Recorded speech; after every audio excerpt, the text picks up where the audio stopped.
Welcome back into the Sports Source. This segment of our show brought to you by Calhoun's.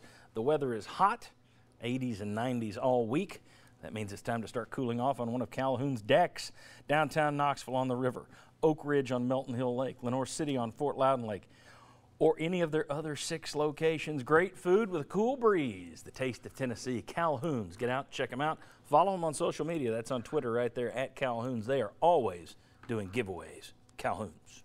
All right, Tennessee and Auburn are trying to recruit Alabama backup center, grad transfer, Brandon Kennedy, who will have 2 years left wherever he goes.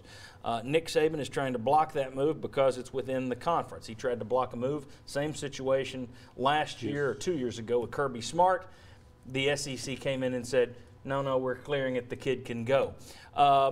Pruitt says these graduates have earned the right to transfer where they want. He then gave his own testimonial, basically, that he started at MTSU and he appreciates Boots Donnelly for allowing him to transfer to Alabama. The thing that doesn't connect there is that wasn't within the same conference, nor I think at that time MTSU in the mid-90s, they were still playing Division I AA. So it doesn't really connect on this particular argument. On the other side, where Nick Saban is saying, look, we're talking about free agency in college sports. We mentioned it in this last segment. You are seeing more and more of it. And basketball is ridiculous, but football is getting there. But there's the other side on him, too. He's been happy to take grad transfers in the past. He's taken regular transfers in the past. Is this a question of just in-conference guys? Because just today or just yesterday, Dallas Warmack, a former Alabama offensive lineman, backup with 2 years to play, he just announced he's transferring to Mario Cristobal, former Alabama coach, just like Jeremy Pruitt, transferring to his program at Oregon. Nick Saban not saying a thing about it. That's Oregon. That's not Tennessee or Auburn. Who's right? Who's wrong on this? Or are they both a little right and a little wrong? I tend to think they're both a little right. I think the fact that it's in conference, and not just that, for Brandon Kennedy, he might be transferring to Auburn. That's an in-division transfer to a state rival that just beat Alabama last year, and a team they've got to worry about contending with the SEC in the SEC West against them. So I think it's reasonable to have a concern about that.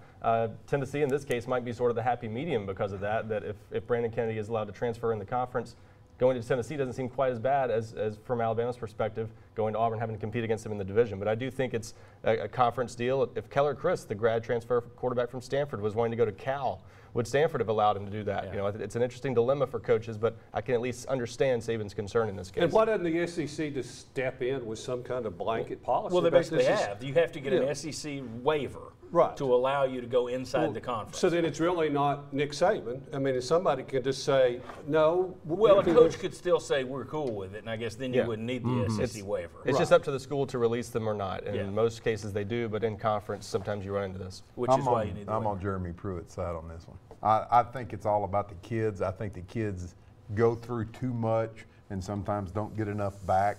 And if this helps the kids a little bit, then okay, let them go ahead and transfer. Yes, may it hurt Tennessee tomorrow? Could. May it help Tennessee tomorrow? Could. Just let the kids have the maximum amount of freedom. My take is this. In 2 years, it'll be Nick Saban that wants to do it and Jeremy Pruitt that doesn't. I think all these guys are looking out for their own best interests in each individual case. Yep. So that's my guess is they'll both be dancing around. And that's the reason you need a blanket policy that just says this is what it is. I just wish if a kid does his work and graduates early, he's held up his part of the contract. The school also gave him the opportunity to come in there and get a degree that early. So they've held up their end.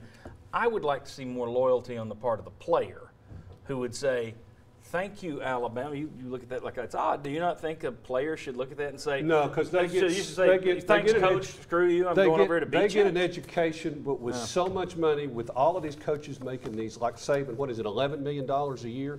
If the student athlete completes his obligation, he should be free to go wherever he wants to. I think Saban's just trying to stall to get enough time. Maybe they can change the kid's mind. If somebody in the NFL next year came to Nick Saban. You wouldn't say that if it was Tennessee. Yeah, I would. I would say that if you would. You would.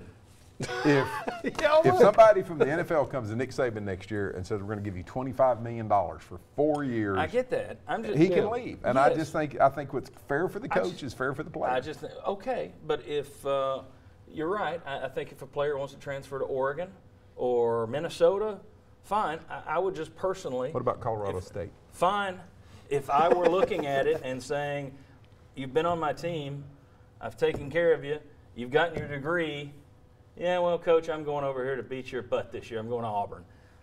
Okay, fine. Maybe they didn't treat him well. Maybe he feels like he was wrong, and in some cases that is the case. I just think in conference it's a different level. It's a different deal. I would like to see, not in all cases, but in some cases I'd like to see a little more loyalty to say, you know what, I've spent 3 years here. I don't want to come back and play them. Mike, you've held out of this one.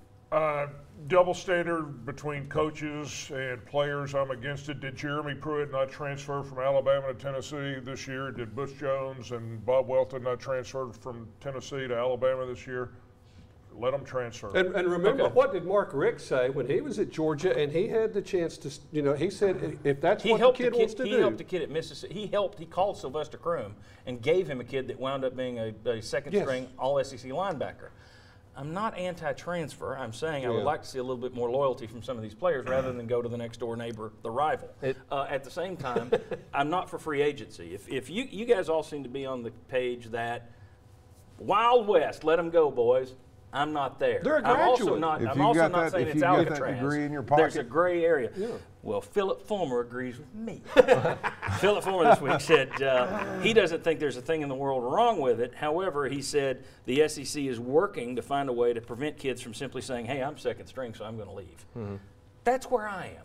Yeah. I don't know what the fix is, but there's gray. It's not black and white in my view. You guys seem to think it's black and white. I think it's not second string, it's graduate. I'm a graduate, like a lot of college graduates. I'm ready for a new phase in my life to begin.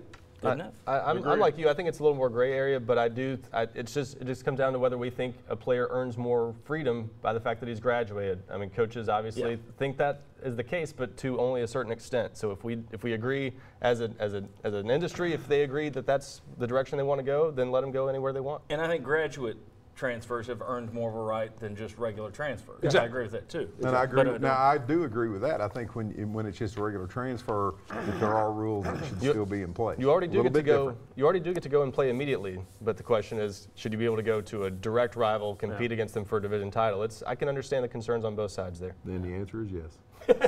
Fair enough. Just in my makeup, I probably wouldn't have done that if it's me. But I don't know what this kid's experience was at Alabama. Maybe it was a bad one. Or maybe he just wants to play. But if I had maybe he had a great experience, but he just wants to play. You know, so Tennessee and Auburn, he couldn't play at Texas or Oklahoma State. It's where he's going is the issue. Yeah. And Jeremy Pruitt, he likes some color of orange in the uniform. Probably. Or Auburn. If he winds up at Auburn, all these people who are now cheering this are going to say, never liked that kid anyway. The interesting thing is, we'll come back at some day when some kid wants to transfer from Tennessee to another SEC school. We'll have this same conversation, and we'll see how it plays out. I'll say once the precedent has been set, so it shall be. I was just going to say. So let it be written. Jeremy Pruitt has an outgoing Jeremy Pruitt has an outgoing graduate transfer. Quentin Dormady headed to Houston, and he pointed to that. He said, "Hey, we were okay with that, but if he was wanting to go to Vanderbilt or Ole Miss or someone like that, Kentucky, would he be as concerned then?" Yeah, if the kid were going to Florida, or somebody that could beat his butt this year. South Carolina. Yeah, I wonder. Yeah. My guess is he wouldn't be saying. Somebody could beat his butt this year. That's pretty big. Yeah, Kentucky, Vanderbilt. Well, I said Kentucky, Vandy, Missouri, South Carolina, Florida. All right. When we come back, one online sports book has the Vols at. Actually, I've jumped ahead. Speaking of sports books, we'll start there. Could you have some in Tennessee? Chuck perked up. We'll come back, talk sports gambling. Come on back.